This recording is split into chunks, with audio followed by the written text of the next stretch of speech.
Hello there, and welcome to this presentation for Digital Innovation in Mental Health, with the theme being On the Ground Truth for the 2020 conference.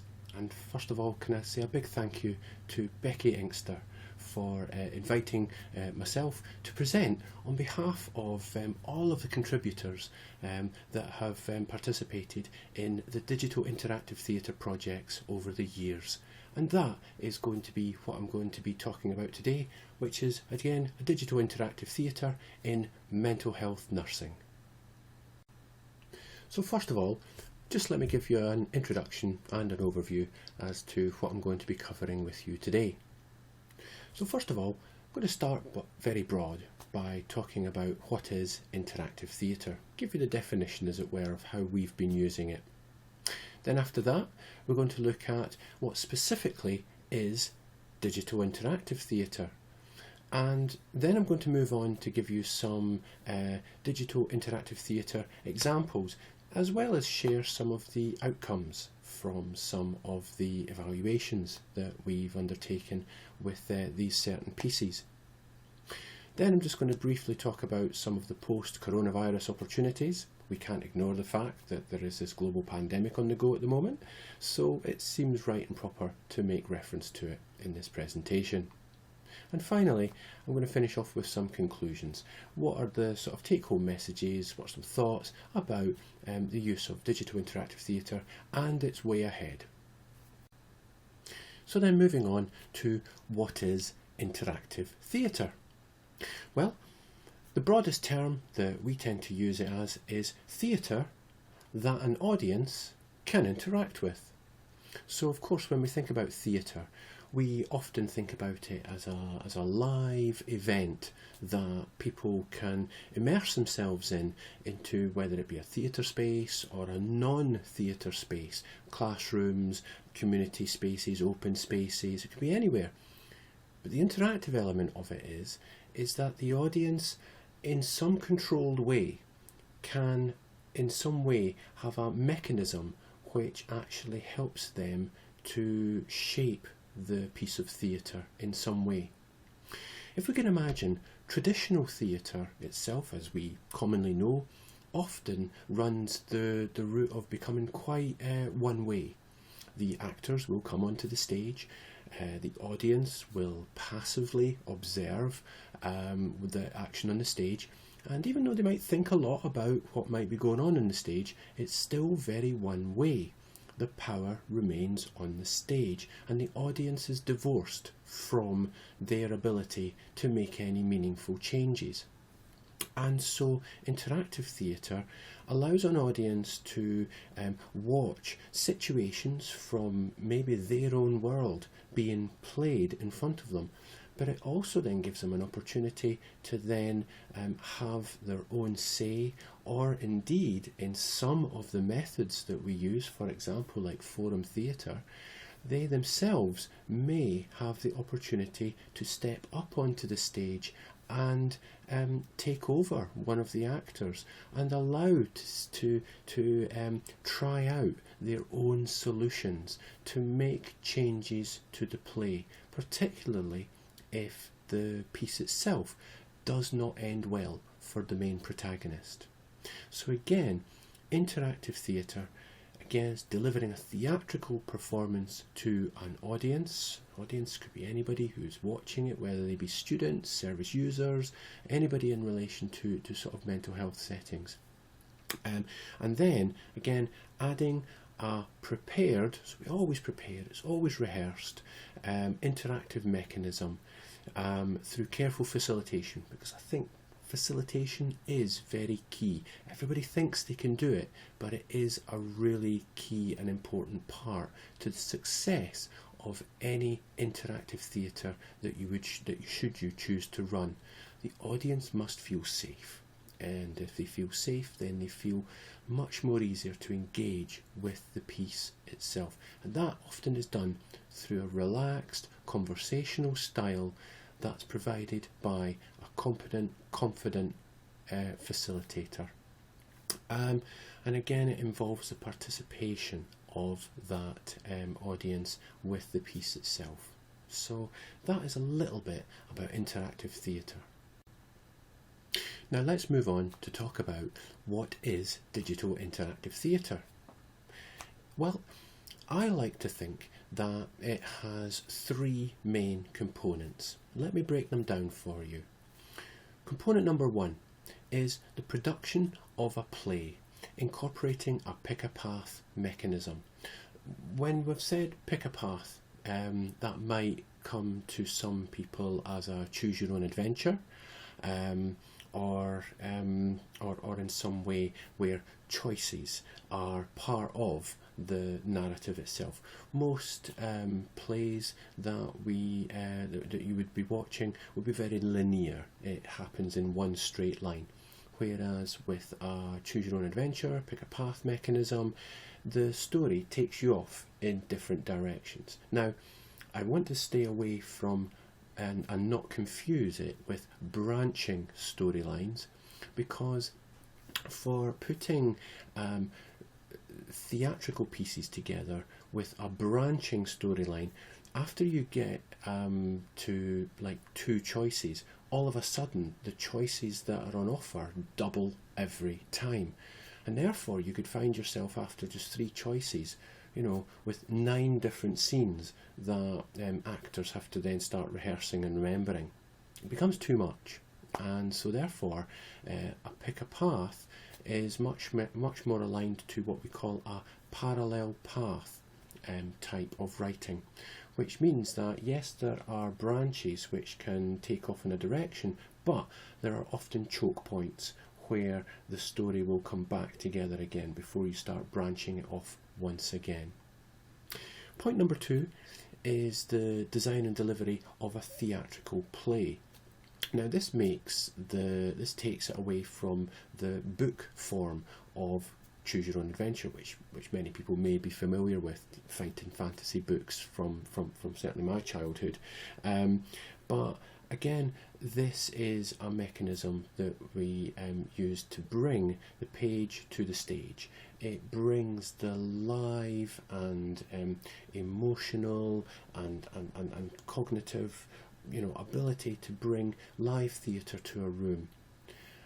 But also, because the protagonist itself, the main actor, will occasionally, the way in which we'll write it with the story in the theatre, the actor will stop at a point where they need to make a choice, and they will turn to the audience and they will ask the audience to make the choice for them.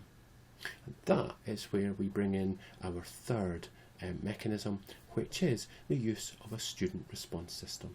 We use Vivox, and again, it's a great little app which you can download onto your phone. It's cloud-based, and what happens is the choices that we're asking the audience to make are beamed to the phone. The audience then makes the decision, and by the will of the majority, that is the direction that the play can take.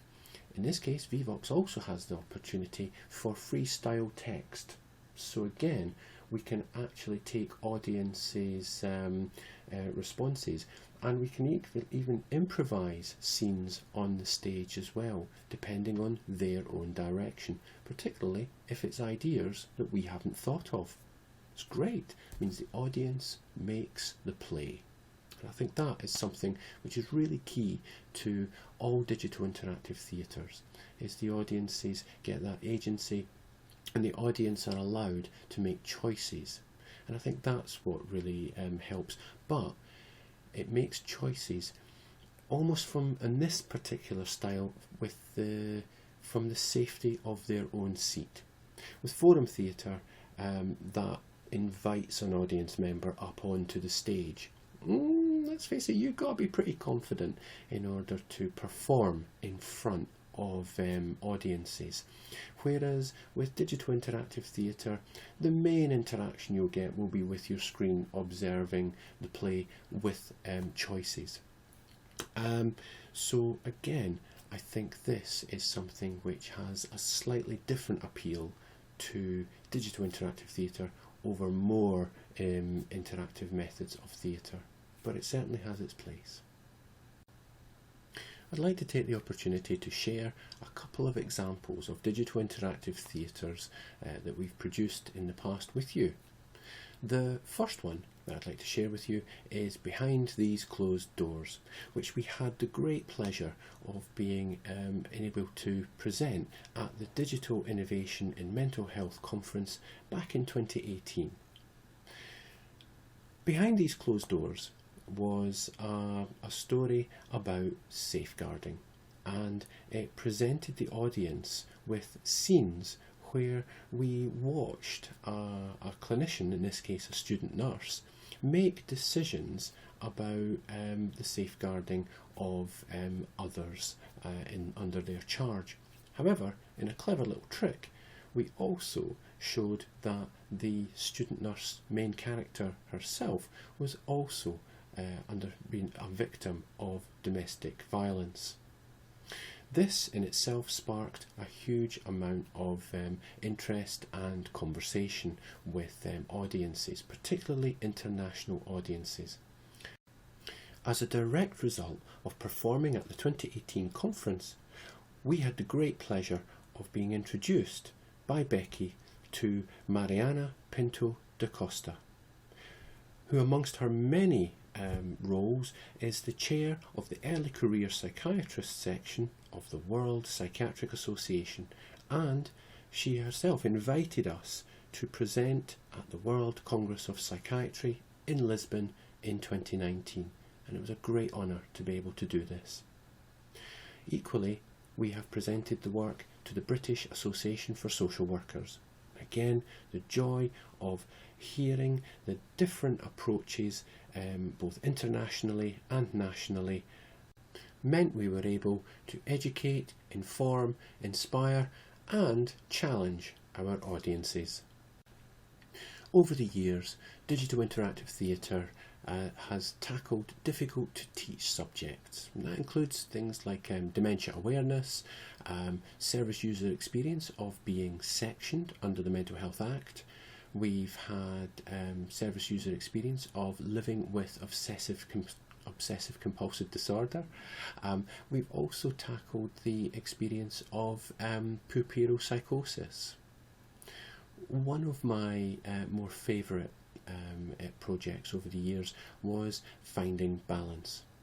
It was a collaboration between sixth form colleges, the students and staff of the University of Southampton.